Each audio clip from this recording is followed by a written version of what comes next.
சிவாய நமஹ. எப்போதும் திரைமையினை தீண்டும் ஆதி சைவர்கள் குலத்தில் சுந்தரமூர்த்தி சுவாமிகளின் வழி தோன்றல் திருவான்மையூர் அடியாருக்கு அடியேன் சந்தோஷ் திருமேனி சிவாச்சாரியால் நெக்ஸ்ட் ஜென் நேர்கள் அனைவருக்கும் அன்பான வணக்கம்.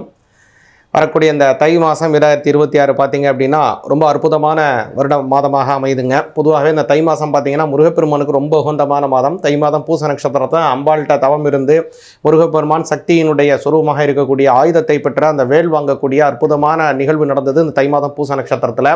அதே மாதிரி தை மாதத்தில் இந்த வரக்கூடிய தை கிருத்திகை, தை மாதத்தினுடைய அமாவாசை, தை மாதத்தினுடைய செவ்வாய்க்கிழமை, தை மாதத்தில் வரக்கூடியதான இந்த ரத்த சப்தமி, தை மாதத்தில் வரக்கூடிய வெள்ளிக்கிழமை எல்லாமே சிறப்பு வாய்ந்தது. இந்த சிறப்பு வாய்ந்த ரொம்ப அற்புதமான இந்த உத்தராயணத்தினுடைய முதல் மாதமான இந்த மாதம் உங்களுக்கு எப்படி இருக்குங்கிற இந்த பலனை முழுமையாகவும் தெளிவாகவும் பார்ப்போம். மேச ராசியாகியவங்களுக்கு இந்த தை மாதம் பார்த்தீங்கன்னா ரொம்ப அற்புதமான மாதமாக வருதுங்க.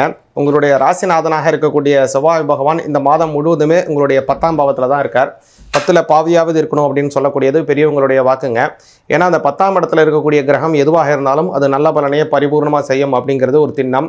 அதனால தான் ஜீவனஸ்தானம்னு பேர். 10ல் இருக்கக்கூடிய அந்த உங்களுடைய ராசிநாதன் உங்களுடைய தொழில் வாய்ப்புகளை அற்புதமாக செய்து கொடுப்பார். அதே மாதிரி பார்த்தீங்கன்னா உங்களுடைய 5ஆம் அதிபதியாக இருக்கக்கூடிய சூரிய பகவானும் இந்த மாதம் முழுவதுமே 5ஆம் பாவத்தில் இருக்கார். 12ஆம் அதிபதி 3ஆம் இடத்துல வக்ரகதியிலே முழுமையாக போயிட்டு இருக்கார் குரு பகவான். அதனால் புதிய மாற்றங்கள் ரொம்ப நாளாக ஏதாவது தொழில் மாறணும்னு நினச்சிட்டிங்கன்னா தொழில் மாறுறது, வேலையில் ஒரு முன்னேற்றம் அடையாமல் இருக்குன்னா அந்த முன்னேற்றம் அடைவது, அதே மாதிரி பார்த்தீங்கன்னா வம்ச அபிவிருத்திகள் ஏற்படக்கூடியது போல நல்ல பலன்கள் உங்களுக்கு மேசராசிக்காரங்களுக்கு ஏற்படுது. கூடுதலாக கவனிச்சிங்கன்னா 10ஆம் இடத்துல கவனிச்சிங்கன்னா முதல்ல சுக்கிர பகவான் வராரு. அதே மாதிரி புத பகவானும் இந்த உங்களுடைய கும்பராசிக்கு வராரு. அதனால் ரொம்ப அற்புதம் அப்படின்னு சொல்லலாம். 6ஆம் அதிபதி 11ஆம் பாவத்தில் வர்றது, ரொம்ப நாளாக கடன் சுமை ஏதாவது கொடுக்காம இருந்தீங்கன்னா அந்த கடனை கொடுத்து முடிக்கிறதுக்கான வாய்ப்புகளும் தேடி வருது உங்களுக்கு. அதே மாதிரி கவனிச்சிங்க அப்படின்னா சனி பகவான் இந்த மாதம் முழுவதுமே 11ஆம் இடத்துல தான் இருக்கார். 10ஆம் அதிபதி 11ஆம் இடத்துல இருக்கணும். சொந்த தொழில் செய்பவர்களுக்கு தொழிலில் நல்ல அபிவிருத்திகள் ஏற்படும். ரொம்ப நாளாக பணம் காசுகள் முதலீடு செஞ்சுக்கிட்டே இருக்கீங்க, இதுலேருந்து பிரதிபகாரமாக பிரதிபலன் வராமலே போயிட்டுருக்கு, இன்னும் எவ்வளோ நாள் தான் இந்த முதலீடு செஞ்சுட்டு இருக்கணும்னு யோசிச்சுட்டீங்கன்னா கவலையப்படாதீங்க. இந்த முதலீடு எந்த அளவுக்கு நீங்கள் பல செய்திருந்தாலும் சரி, வரக்கூடிய காலத்தில் செய்து கொண்டிருந்தாலும் சரி, அந்த அளவுக்கு உங்களுக்கு பிரதிபகாரம் அதிகமான லாபங்கள் தரக்கூடிய மாதமாக இந்த தை மாதம் வருது.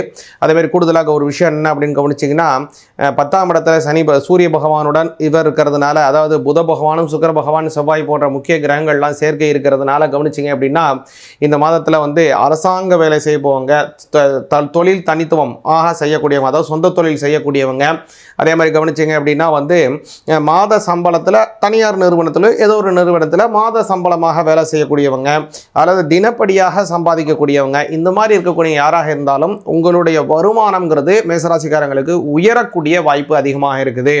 அதனால் இதில் இருக்கணும். கூடுதலாக இன்னொரு விஷயம் என்னென்னா 12ஆம் அதிபதி 3ஆம் இடத்துல வக்ரம் அதிகறதுனால குரு பகவான் உங்களுடைய செலவுகளும் கொஞ்சம் அதிகரிக்கிறதுக்கு வாய்ப்பு இருக்குது. அதுலேயும் நீங்கள் கவனமாக இருக்கணும். அதனால் முக்கியம் என்ன அப்படின்னு கேட்டிங்கன்னா வருமானமும் உயரும், செலவுகளும் கொஞ்சம் அதிகரிக்கிறதுக்கு வாய்ப்பு இருக்குது.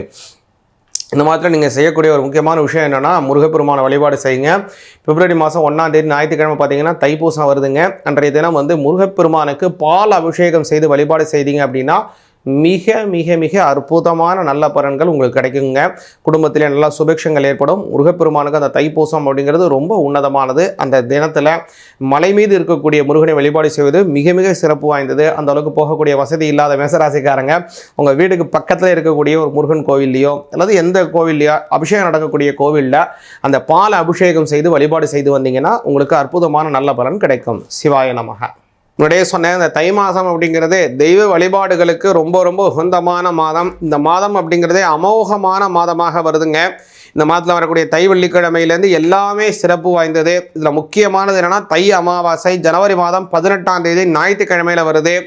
அதனால் முன்னோர்களுக்கு தர்ப்பணம் செய்வதற்கு மிக மிக உகந்தமானது. அதே மாதிரி தைப்பூசம் பிப்ரவரி மாதம் 1ஆம் தேதி வருதுங்க.